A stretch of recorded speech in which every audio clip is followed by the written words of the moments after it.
Ambillah sebuah batu bata, letakkan di hadapanmu, dan ukirlah di atasnya sebuah kota, yaitu Yerusalem. Ukirlah kota itu dalam keadaan terkepung. Dirikan sebuah benteng pengepungan, timbun pula tanah menjadi tembok pengepungan. Tempatkan perkemahan tentara dan susun alat-alat pendobrak sekeliling kota itu. Lalu ambillah sebidang besi dan dirikanlah itu di antaramu dengan kota itu menjadi dinding besi.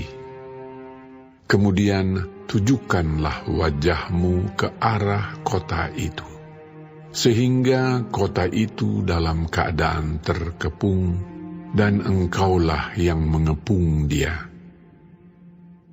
Inilah menjadi lambang bagi kaum Israel. Berbaringlah engkau pada sisi kirimu, dan aku akan menanggungkan hukuman kaum Israel atasmu. Berapa hari engkau berbaring demikian, selama itulah engkau menanggung hukuman mereka. Beginilah aku tentukan bagimu, berapa tahun hukuman kaum Israel, sekian harilah engkau menanggung hukuman mereka, yaitu 390 hari. Kalau engkau sudah mengakhiri waktu ini, berbaringlah engkau untuk kedua kalinya. Tetapi pada sisi kananmu, dan tanggunglah hukuman kaum Yehuda 40 hari lamanya. Aku menentukan bagimu 1 hari untuk 1 tahun. Tujukanlah wajahmu kepada pengepungan Yerusalem, dan kepalkanlah tinjumu kepadanya, dan bernubuatlah melawan kota itu. Lihat, aku akan mengikat engkau dengan tali, sehingga engkau tidak dapat berbalik dari sisi yang satu ke sisi yang lain, sampai engkau mengakhiri waktu pengepunganmu itu.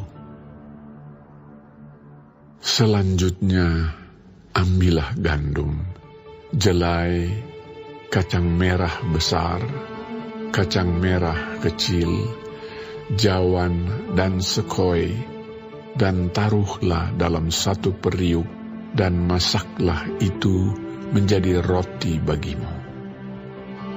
Itulah makananmu selama engkau berbaring pada sisimu, yaitu 390 hari. Dan makananmu yang harus kau makan akan ditentukan timbangannya, yakni 20 shikal 1 hari. Makanlah itu pada waktu-waktu tertentu. Air minum pun bagimu akan ditentukan 1/6 hin banyaknya. Minumlah itu pada waktu-waktu tertentu.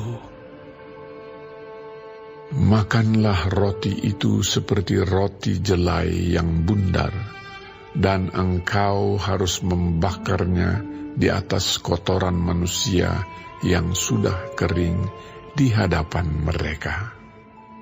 Selanjutnya, Tuhan berfirman, Aku akan membuang orang Israel ke tengah-tengah bangsa-bangsa, dan demikianlah mereka akan memakan rotinya najis di sana.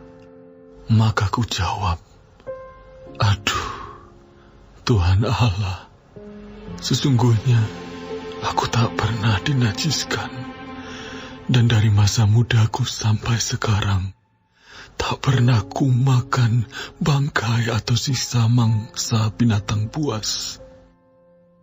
Lagi pula, tak pernah masuk ke mulutku ini daging yang sudah basi. Lalu firman-Nya kepadaku, Lihat, kalau begitu aku mengizinkan engkau memakai kotoran lembu ganti kotoran manusia, dan bakarlah rotimu di atasnya.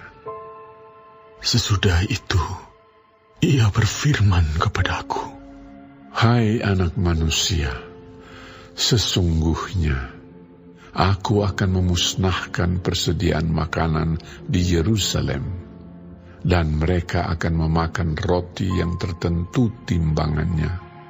Dengan hati yang cemas, juga mereka akan meminum air dalam ukuran terbatas, dengan hati yang gundah gulana, dengan maksud supaya mereka kekurangan makanan dan minuman, dan mereka semuanya menjadi gundah gulana, sehingga mereka hancur di dalam hukumannya.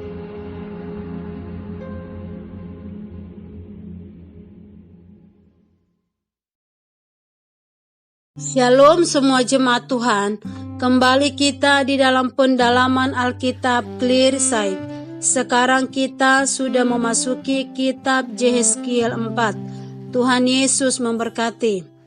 Yehezkiel diperintahkan untuk melambangkan pengepungan Yerusalem dan pembuangan yang diakibatkan olehnya dengan tindakan khusus. Mungkinkah Allah menyuruh hambanya melakukan hal yang terkesan gila?